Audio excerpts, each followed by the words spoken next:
السلام علیکم ورحمۃ اللہ وبرکاتہ۔ میں ہوں سید عبدالوہاب شرازی اور آپ دیکھ رہے ہیں نقطہ گائیڈس چینل۔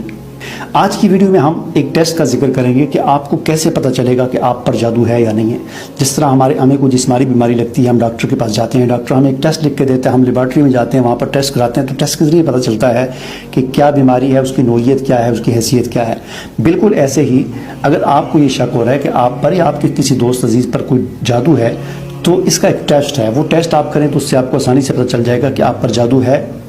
یا جادو نہیں ہے بلکہ جنات کے اثرات ہیں، یا جادو بھی نہیں ہے، جنات بھی نہیں ہے بلکہ جسمانی بیماری ہے۔ تو ان تین میں سے کیا چیز ہے؟ تو ناظرین، سب سے پہلے آتے ہیں ٹیسٹ کی طرف۔ مثال کے طور پر آپ مریض ہیں، آپ کو کوئی تکلیف ہے، یا آپ کا کوئی دوست عزیز ہے، کوئی بھائی ہے، کوئی بہن ہے، کسی کو کوئی تکلیف ہے اور آپ کو یہ شک ہو رہا ہے کہ شاید جادو نہ ہو یا شاید جنات کا کوئی اثر نہ ہو یا پتہ نہیں جسمانی بیماری کیا ہے، تو اس کا ایک ٹیسٹ ہے۔ وہ ٹیسٹ یہ ہے کہ آپ آدھا گلاس پانی لیں اور اس آدھا گلاس پانی پر آپ نے 4 چیزیں جو ہے وہ پڑھ کر دم کرنی ہے۔ 5 منٹ کا کام ہے۔ آپ نے اس پانی کے گلاس کو منہ کے قریب کرنا ہے اور یہاں قریب کر کے آپ نے 10 مرتبہ درود ابراہیمی پڑھنی ہے، یعنی وہ درود شریف جو ہم نماز میں پڑھتے ہیں اللہ، اور اس کے اندر دم کر دینا ہے ہلکا سا۔ اور پھر اس کے بعد آپ نے سورہ فاتحہ بسم اللہ سمیت 10 مرتبہ پڑھنی نہیں، ہر دفعہ آپ نے سورہ فاتحہ کو پڑھتے ہوئے بسم اللہ بھی ساتھ پڑھنی ہے اور 10 مرتبہ سورہ فاتحہ پڑھ کے پھر دم کرنا ہے۔ پھر اس کے بعد 4 قل ہیں،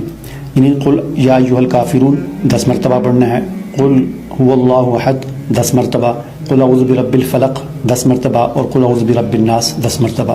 یہ پڑھ کر دم کر دیں۔ اور اس کے بعد آخر میں آیت الکرسی ہے اللہ لا الہ الا ہو، یہ 10 مرتبہ پڑھ کر دم کر لیں۔ زیادہ سے زیادہ آپ کے 5 سے 10 منٹ لگیں گے۔ اور اس کے بعد یہ جو پانی ہے، اس پانی کے ساتھ آپ نے کرنا یہ ہے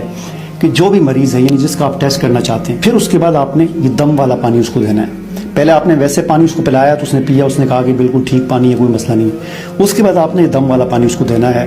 کیونکہ دم والا پانی پینے کے بعد جو ہے وہ 3 حالتوں میں سے کوئی ایک حالت اس کو یعنی ہوگی۔ یا تو دم والا پانی پیے گا اور پی کر وہ کہے گا یہ پانی تو بہت زیادہ ترش ہے اور کھٹا ہے، جس طرح نیمبو 8-10 نیمبو اس کے اندر ڈال دیے گئے ہیں، اتنا زیادہ کھٹا پانی ہے اور اتنا زیادہ ترش ہے۔ اگر وہ یوں کہے یہ پانی بہت زیادہ کھٹا اور ترش ہے تو اس کا مطلب یہ ہوگا کہ اس آدمی پر جادو ہے۔ لیکن اگر وہ پانی پیے اور پانی پی کر فوراً کہے کہ نہیں یہ پانی تو بہت کڑوا ہے، یعنی کڑوا جسے کوڑا بھی کہا جاتا ہے، کڑوا، تو اگر اس کو پانی کڑوا محسوس ہو تو پھر یہ اس بات کی علامت ہے اس پر جنات وغیرہ یا آسیب وغیرہ اس قسم کے اثرات ہیں، تو اس کے اثرات اس کے جسم پر پڑے ہوئے ہیں۔ تو یہ آپ کو اگر پانی اس کے کڑوا محسوس ہو تو پھر یہ مسئلہ ہے۔ لیکن اگر اس کو پانی بالکل نارملی محسوس ہو، کوئی فرق نہ کڑوا محسوس ہو نہ کھٹا محسوس ہو، نارمل ہی محسوس ہو، تو پھر یہ اس بات کی علامت ہوگی کہ اس پر جادو بھی نہیں ہے اور اس پر جنات کے اثرات بھی نہیں ہیں، بلکہ اس کی صرف یہ جسمانی کوئی بیماری ہے جس کا علاج آپ ڈاکٹر یا حکیم کے پاس جا کر کروا سکتے ہیں۔ تو یہ تو ہو گیا ٹیسٹ کہ جس کے ذریعے آپ کو پتہ